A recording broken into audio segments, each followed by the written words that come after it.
ഇത് നമ്മൾ സാധാരണ വീടുകളിലൊന്നും ഉണ്ടാക്കാത്ത ഒരു റെസിപ്പിയാണ്. ഒരു അടിപൊളി റെസിപ്പിയാണ്. ഒരുപാട് കുടുംബ സദസ്സുകളിലും കുടുംബമേളകളിലും ഒക്കെ പോയി ഒരുപാട് പ്രൈസ് വാങ്ങിച്ചിട്ടുള്ള ഒരു ഐറ്റമാണത്. ഇതുണ്ടാക്കുവാൻ വേണ്ടിയിട്ട് ആദ്യം നമുക്ക് ഒരു സ്പൂൺ ഉലുവ ഒരു പാത്രത്തിലേക്ക് ഇടാം. അതിൻ്റെ കൂടെ തന്നെ ഒരു സ്പൂൺ കടുക്, പിന്നെ ഒരു സ്പൂൺ കറുത്ത എള്ള്, അതുപോലെ തന്നെ ഒരു സ്പൂൺ നല്ല ജീരകം, ഇനി ഒരു സ്പൂൺ പച്ചമല്ലി. ഇത്രയും നമ്മളെല്ലാം കൂടി ഒരു പാനിലേക്കിട്ട് പാൻ ചൂടായി കഴിയുമ്പോൾ അത് നന്നായിട്ടൊന്ന് വറുത്തെടുക്കാം. ഇത് കടുകെല്ലാം നന്നായിട്ട് പൊട്ടി വരുന്നുണ്ട്. ഇനി ഒന്ന് വറുത്തെടുത്ത് അതിൽ ചൂടാറി കഴിയുമ്പോൾ ഒരു മിക്സിയുടെ ജാറിലേക്ക് ഇട്ട് അതൊന്ന് പൊടിച്ചെടുത്ത് വയ്ക്കാം. ഇനി നമ്മുടെ ഈ ഉണ്ട പച്ചമുളക് അതെടുത്ത് ഒരു സൈഡ് മാത്രം ഒന്ന് കീറി ഇതുപോലെ ഒന്ന് വിടുത്തി എല്ലാ മുളകും അതുപോലെ തന്നെ ഒന്ന് കീറി എടുത്തു വയ്ക്കാം. ഇനി ഒരു പാൻ എടുത്ത് പാൻ ചൂടാക്കി അതിലേക്ക് എണ്ണ ഒഴിക്കാതെ തന്നെ ഈ മുളകെല്ലാം അതിലേക്കിട്ട് ചെറുതായിട്ടൊന്ന് വാട്ടി എടുക്കാം. അതിനുശേഷം അതിൻ്റെ വെള്ളമയമെല്ലാം മാറിക്കഴിയുമ്പോൾ അതിലേക്ക് കുറച്ച് വെളിച്ചെണ്ണ കൂടി ഒഴിച്ച് നന്നായിട്ട് വാട്ടിയെടുക്കാം. മുളകിൻ്റെ നിറമെല്ലാം നന്നായിട്ടൊന്ന് മാറി വരണം.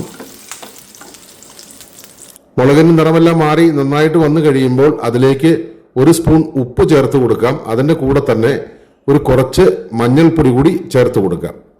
ഇനി ചേർത്ത് കൊടുക്കുന്നത് കായത്തിൻ്റെ പൊടിയാണ്. ഇത്രയും ചേർത്ത് കൊടുത്തതിന് ശേഷം അത് പതിയെ തീയെല്ലാം കുറച്ച് വെച്ച് നന്നായിട്ടൊന്ന് ഇളക്കി കൊടുക്കാം. ആ അരപ്പെല്ലാം ആ പൊടിയെല്ലാം അതിലേക്കൊന്ന് ചെറുതായിട്ട് പിടിക്കണം. ഇനി അതിലേക്ക് നമ്മൾ ആദ്യം പൊടിച്ചു വെച്ചിരിക്കുന്നത് ഒരു സ്പൂൺ അല്ലെങ്കിൽ ഒരു 1.5 സ്പൂൺ അതിലേക്ക് ചേർത്ത് കൊടുത്ത് നന്നായിട്ടൊന്ന് ഇളക്കി യോജിപ്പിക്കാം.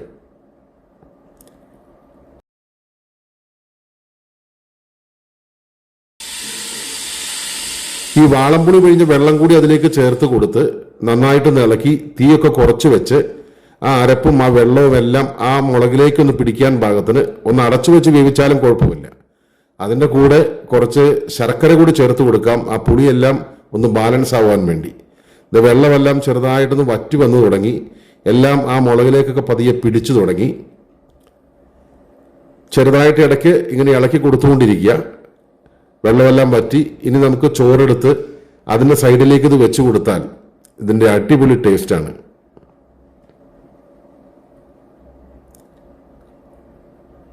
ഇനി ആ ചോറിലേക്ക് ഈ മുളകിൻ്റെ ഒരു കഷ്ണം എടുത്തു വെച്ച് ചോറ് അതിലിട്ട് നന്നായിട്ടൊന്ന് കുഴച്ച്, അതിന് നിറം തന്നെ കണ്ടോ, ഒരു പച്ചപ്പുണ്ട് ആ ചോറിനൊക്കെ.